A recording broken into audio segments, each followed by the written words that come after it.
Hello, everyone.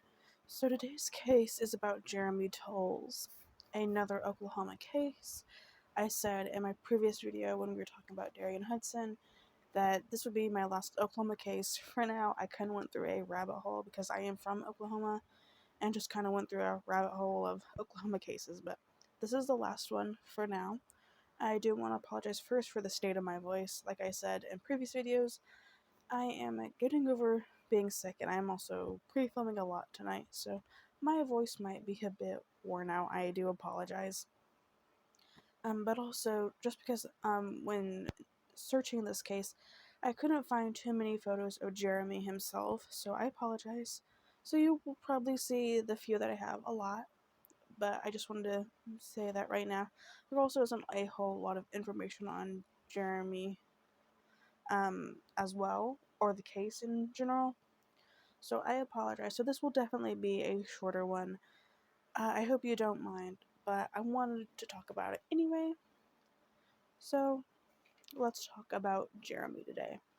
He was a new dad who, it's said that he just lit up a room and he would bring a quiet group of people into a bubbly conversation. He loved playing football when he was young, and he played at Star Spencer High School and even received a scholarship to play at Langston University in 2006, and it was to play as a defensive quarterback. But his dreams of playing football were cut short when he was shot in the leg, shattering it while leaving a pizza restaurant with friends.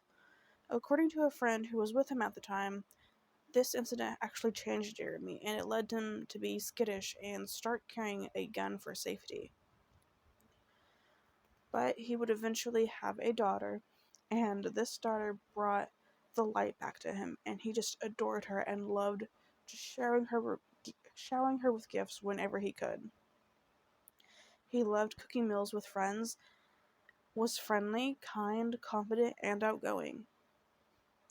At the time, he was working for a local telecommunications company, where he was known to be a hard worker and even a customer favorite. So this is actually a quote from Gladys, his mom, and she says, "There was nothing he wouldn't do to help people. He would stop and help people on the side of the road if they needed it. He was a sweet and loving person," end quote. And this is a quote from his supervisor at the telecommunications company, Kia Marshall, and she says, quote, "He was determined. He was ambitious. Customers would call back to ask for Jeremy by name. We were just blessed that he was a part of our lives," end quote. So Jeremy last spoke with his family on April 9th of 2011. He called his mom to let her know that he was going to be dropping by her home to do some laundry and to check on his daughter. I assume that either Gladys either watched her during the day for whatever reason, like maybe while he was at work, or she lived with Gladys. I wasn't able to find exactly why. He was just like, "I'm gonna come check in on my daughter." There's nothing wrong with that, obviously. I just wasn't sure what that situation was about, in case you were wondering. And he said he was going to do that evening, but that evening he actually met up with friends in Langston rather than going by his mom's to do laundry. And he never showed up to do laundry, never showed up to check on his daughter. And so throughout the weekend, his mom tried several times to get in contact with him, which every single attempt proved to be unsuccessful. 2 days later, unfortunately, his body would be discovered in a remote field near Waterloo Road and May Avenue in Logan County.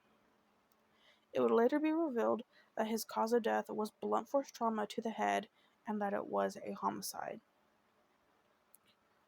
I really couldn't find much information on the investigation itself, but supposedly authorities are still continuing to investigate all leads.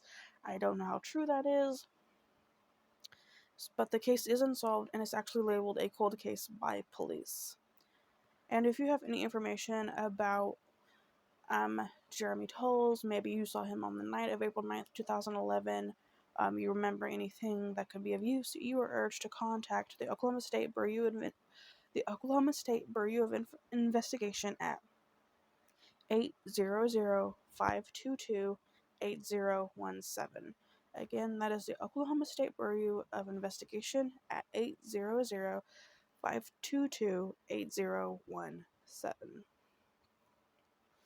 So what do you think could have happened to Jeremy? When I was researching this case and I got to the end,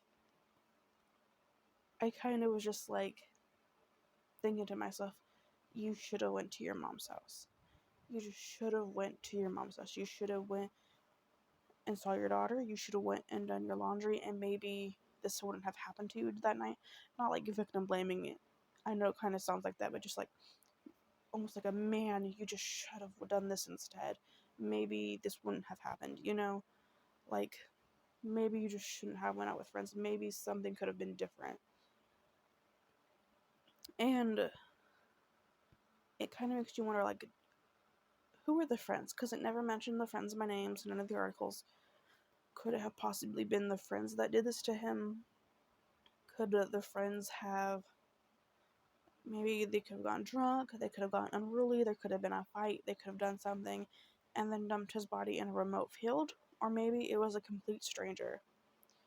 Maybe he was going home afterwards, and he ran into a stranger, wrong place, wrong time, and something could have happened. Either way, whoever did this, he was struck with something to the head, blunt force trauma. So, what could have happened? What do you think happened? Do you think it was friends? Maybe a stranger? Maybe are you from this area? Maybe you know a little bit more. I know that sometimes in like these small towns where cases happen, like the locals seem to always have like more information. Like there's always those rumors, the talk, like it was this person that did it, but no one's gonna say anything, you know? We've heard that in a lot of cases before, that sometimes people in locals, they know more than they let on. So maybe if you're from this area or you're familiar with it, maybe you know something. And if so, you should let me know what you think down below. And if you have any tips, definitely leave them at that number. But like I said, let me know what you think down below. Please be respectful, because families could always stumble across this video, and I don't want there to be anything disrespectful in the comments, so please be kind. But if Jeremy's family sees this, I am so, so sorry.